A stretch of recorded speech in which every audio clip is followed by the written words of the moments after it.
G'day guys, Chris here from Australian Target Archers. Today we're conducting a test review on a new target shaft that's entered the Australian market. It's from an Australian company called Zelor Arows. They've brought out a shaft called the Z500 and the Z400. Now these shafts here, micro diameter, are going to be really good out on a 3D field or on a nice feeder course. What we're going to do is run them through a chronograph, some grain scales, do a bit of spin testing, and just see where these arrows stack up in the grand scheme of things. So sit back and relax, and I hope you enjoy this review.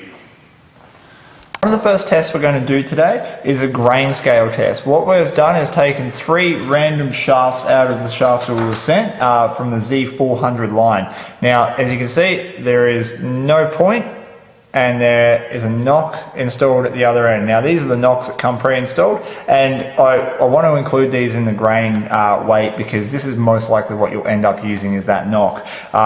Just for a little bit of background information, you can switch these out for Eastern G knocks. Now, these, a little bit more background, these have a straightness tolerance of 0.001. Now that's in line, if not better, than an Eastern X10, which is $500 a dozen for arrow shafts, and these are considerably cheaper than that. So I'm taking, with a grain of salt, that these should have a tolerance in weight similar to the Eastern X10, which is plus minus 5 grains per batch. I'm pretty confident they'll actually do it because 5 grains is a huge amount, and we know Eastern X10s are never out that much. So let's start the way up. It's zeroed into grains. First arrow shaft goes on. 298.6 I've got. So 298.6. Next shaft.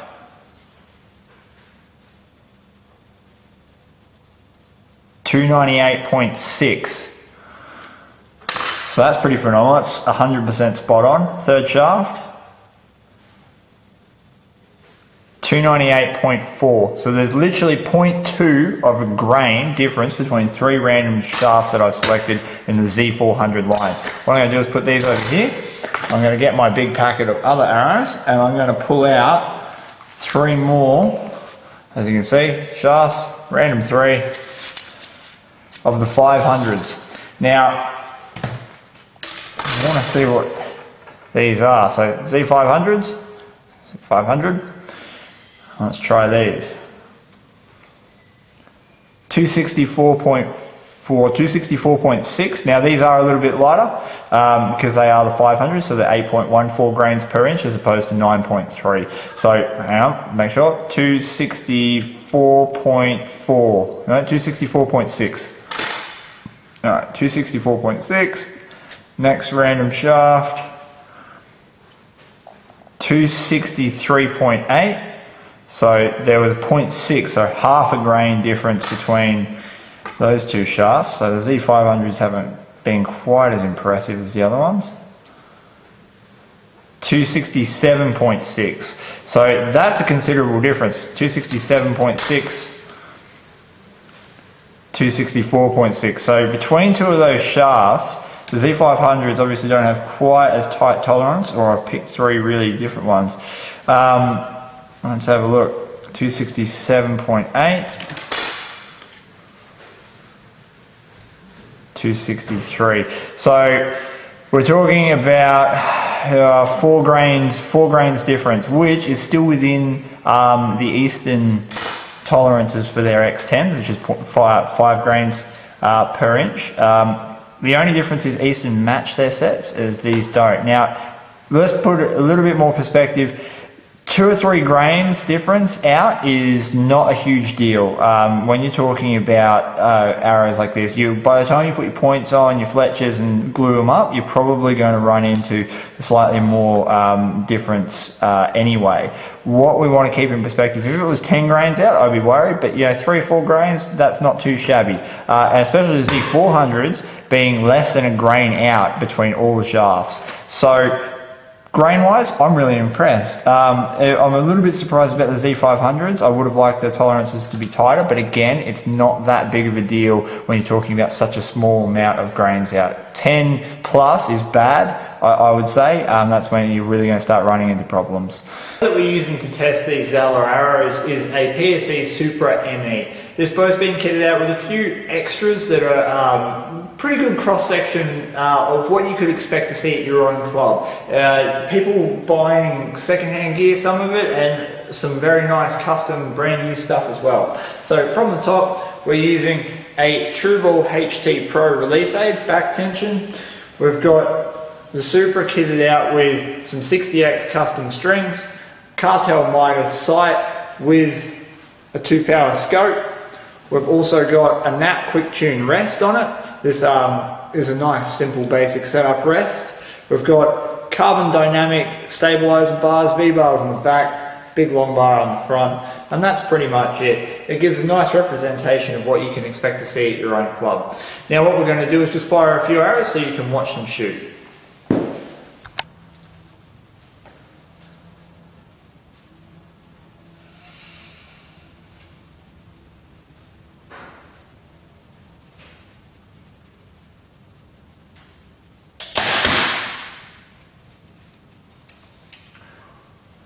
They feel nice out of the bow, and they seem to be flying on par with my other arrows.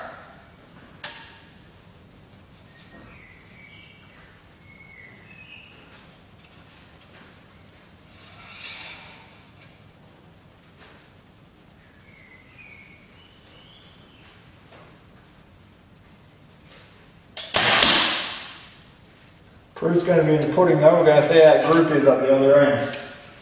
This is without tuning my bow at all.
Here we are with that first group that I just shot. That's remarkably impressive. I didn't really have to try too hard to do that. This one was me down here. It separated itself from the group a little bit. I felt like I shanked that shot. But having said that, with 2 arrows nearly touching and still that only being about an inch away from the others, I'm pretty happy with the results. I didn't have to try too hard to do it. I felt pretty comfortable shooting them. They are sitting a little bit low on my rest, so that will be why they are lower in the target than what I would have liked. Obviously we all want them in that X ring, but again, I haven't tuned my rest in to shoot these arrows. I didn't see or notice any tail kick coming from the arrows. The only thing that I did notice was them drooping down a little bit lower than what I would have liked, and again, that's due to my rest not being set up 100% perfect for these arrows. That group is pretty fantastic. Obviously, shooting them a little bit more is going to tell us a little bit more about how these arrows fly, especially over longer distances. The reason we're doing this on an indoor is just to eliminate wind variables and outside influences. So, to getting these out onto a longer, 60, 70 meter range, that would really tell you what sort of arrows these are. What we're going to do now is run them through a chronograph, and we're going to find out their speed, because that's really going to give us a good indication of what kind of target archery these will be suited to you, whether it's IFA, 3D archery, outdoor feeder or indoor feeder. That's going to be the big one. That's going to tell us sort of how flat they fly. So we've just set the Pro chronograph up. What we're going to do now is fling a few arrows through it and just see how quick we can get them to go. If we get them somewhere around 250 feet a second, then I think we're doing pretty good. That's in line with our target shafts for the indoor range, and that's no slouch.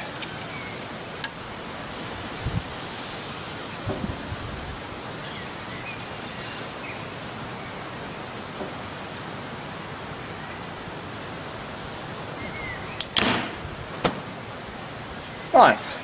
245 feet a second. Let's see if we can't replicate that, and then we'll know for sure.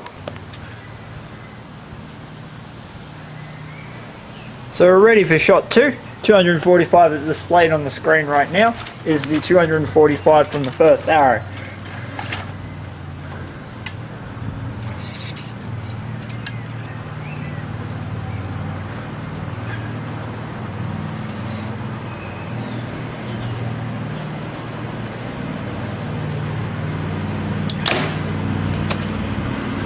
There we go. We have a duplicate. 245 feet a second all up. And I'll tell you what, kicked my backstand's butt. Knocked it right over. One of the last tests that we're conducting today in the Zelor Arows is a spin test. Now this is just to see how straight these shafts are. We're looking for deviations at either end of the shaft. So if we get a wobble at the fletch end or the point end, there's a good chance that I've mucked up the construction of these arrows, whether it be too much glue on this end, maybe some of the nocks are a different weight, maybe some of the wraps are a different size. And same at the point end, there might be manufacturing inconsistencies with the point, excess glue, or even gluing the points in on a slight angle. Now, all this will lead to a shaft wobble. What we're looking for is nice, consistent, smooth shaft rotation. And we're going to test the 3 shafts that we've been shooting today first, and then we're going to test the 3 more shafts without anything on them, and that will test how straight the shafts are from factory. They have a 0.001 straightness tolerance, which is just as good as an X10, which is an unbelievable statistic. So the only way we can really test this, see how they spin. Alright, here we go. First shaft up.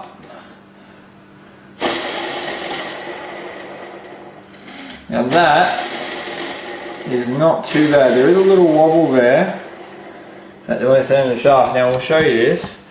We're watching this fletched end at the moment. It spins pretty good at this end. There is a little bit of a wobble. Now I have noticed that one of our wraps has started to come off a little bit. So if we push him back down,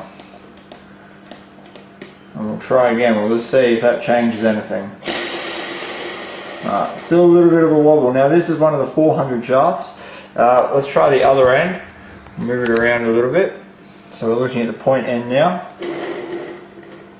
This bit here.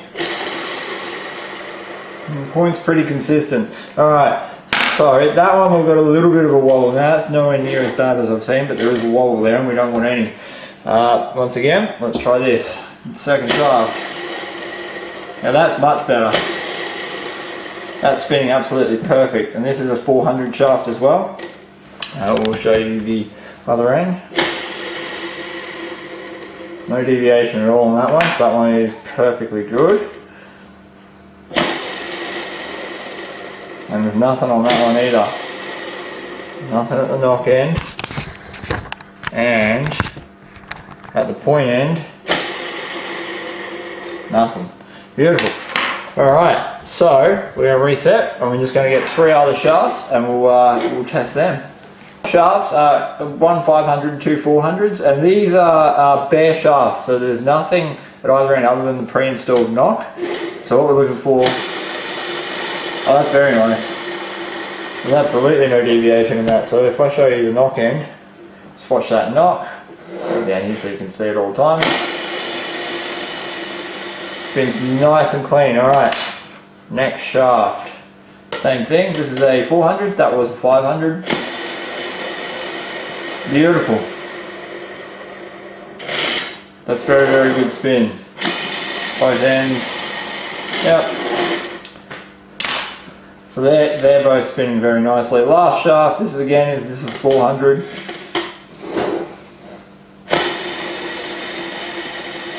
That's also very nice. Pushing back to halfway.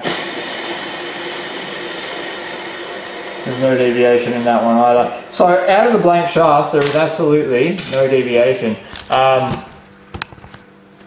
Using one of these machines is very, very important, especially if you're super tuning an arrow. If you spend the time yoke tuning and cam timing your compound bow, then spending a bit of money and time on grain scales and narrow spinner is very, very important, because that will help you tune the other half of your equipment. Out of all the arrows we tested, so just on this bench, we'll do a few more off camera just to see how these go, but we got no deviation at all in any of the unfletched shafts and without points. So these all spun absolutely fine. The biggest deviation was in this arrow, which was a 400. Now this could be due to the wrap, because the wrap is coming undone a little bit at this end, and it could be down to how I've manufactured these arrows. There might be excess glue on some of these fletches, or indeed in the points, and that's giving us that little bit of a wobble. But look at that now. Look, I'm pretty happy with that. I would be happy to use that arrow. It's a very, very small wobble, but that's probably down to me, because considering all the shafts that we tested without fletches didn't have any wobble at all, and the two of them with fletches didn't have it either. So I'm banking on the fact that that's going to be me. All right. So in conclusion, what can we deduce about the new Zelor 500 and Zelor 400 shafts? Look, the straightness test that we just conducted was pretty good. Like I said, I think it comes down to me having fletched these arrows a little bit differently. Every shaft that we tested without fletches spun perfect, absolutely perfect. So, you know, the .001 straightness is a phenomenal statistic to have on a target shaft at only $99 a dozen. The weight tolerances were a little bit hit and miss. Now, the 400s, spot on, they were within half a grain each, which is fantastic.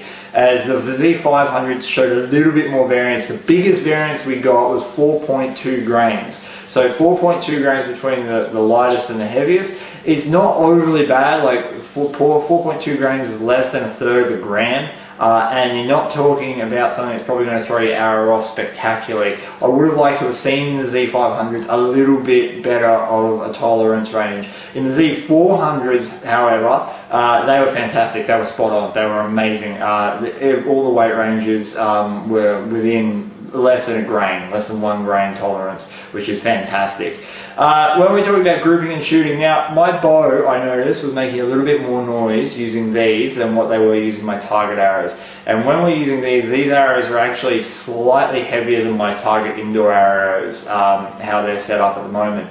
Now, I don't know whether that's because of maybe the carbon that they're made out of, maybe it's just the acoustics and the range on the day, but I feel like my bow was making a little bit more noise. Having said that, it didn't seem to make any difference to these. These screamed down the range. So we IBO'd them at 245 feet a second for the 400s, and that is quick. That is very, very quick. That's 2 feet a second, 2 or 3 feet a second slower than what my indoor target arrows are shooting at the moment, which is fantastic. And remember, these are full length shafts. I haven't cut these down to my draw length, so I gain even more speed by doing that, by dropping the weight. And I'm also shooting my bow at 55 to 57 pounds, so it's got a little bit more variance of where I can go. I could wind my bow in and get the speed up a little bit. But these grouped very well. I didn't have to try terribly hard to get my arrows to punch a nice tight group. All the groups that I shot were within 2 inches of each other, and most of the time that was from me fluffing it. We got a lot of shaft contact where the arrows were all punched up into a group, touching each other. So that says to me that you don't have to try too hard to get these arrows to group. You get some arrows that are very, very finicky and very fiddly to get to fly out of your bow right. I found no such issues with these.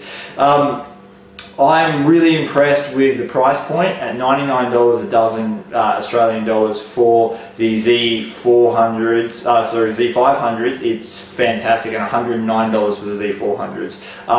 You could pay more for power flights. I've seen power flights go for $15 in fishing shops before to walk away with a shaft that has much, much better tolerances in it, and for cheaper is an added bonus. The downside to that is Zelor arrows at the moment don't sell the points and accessories that you need to finish these arrows off through their website. You have to buy them from outside sources. Now, we found several points from the Carbon Express line, from the Eastern line, that all fit into the Zelor arrow shafts, which gives you a lot of opportunity to pick out different bits and pieces, and that will give you a wider range for tuning. But it can lead to problems with you ordering the wrong bit. So they suggest shooting VAP top hats, and look, they work fine. They fit the shafts perfect. I would just stick with them. If you've got a little bit of time, you can bring these shafts into a shop and test out different points to see which ones fit, and then you could work on tuning your bow in a little bit better, or your arrows into your bow. That's the only downside I can really see with the components. They do supply the white nocks on the end here, but you can fit Eastern G-nocks. They fit 100% straight in there. You don't need to worry about modifying or doing anything. G-nocks fit in there. The G-nock pin systems also fit in there. So that's a huge added bonus for target archers out on a feeder field. If you've got a huge target full of arrows, you can put pin nocks in the back of these, and they're going to protect your arrows from being damaged. I would say that I'm probably actually going to pick up some of these shafts myself and run them for the outdoor season next year, and just see how they go, because I think these are definitely worth a shot. At $100 a dozen, multiple parts are available to buy for them. They're very strong. They've got a nice thick wall of carbon in them, and you know, they fly very, very well. I think I'm going to give them a shot and just see how I go with them, because anything at that price point with the tolerances you're getting in here is good value for money, I reckon. Alright, well, thanks for watching, guys. That's our opinion on the Zelor arrows. Leave your comments below and let us know what you think. Do you use them currently? Do you use them for hunting a target? Yeah, and we want to know a little bit more real world testing. Thanks, guys. See you later.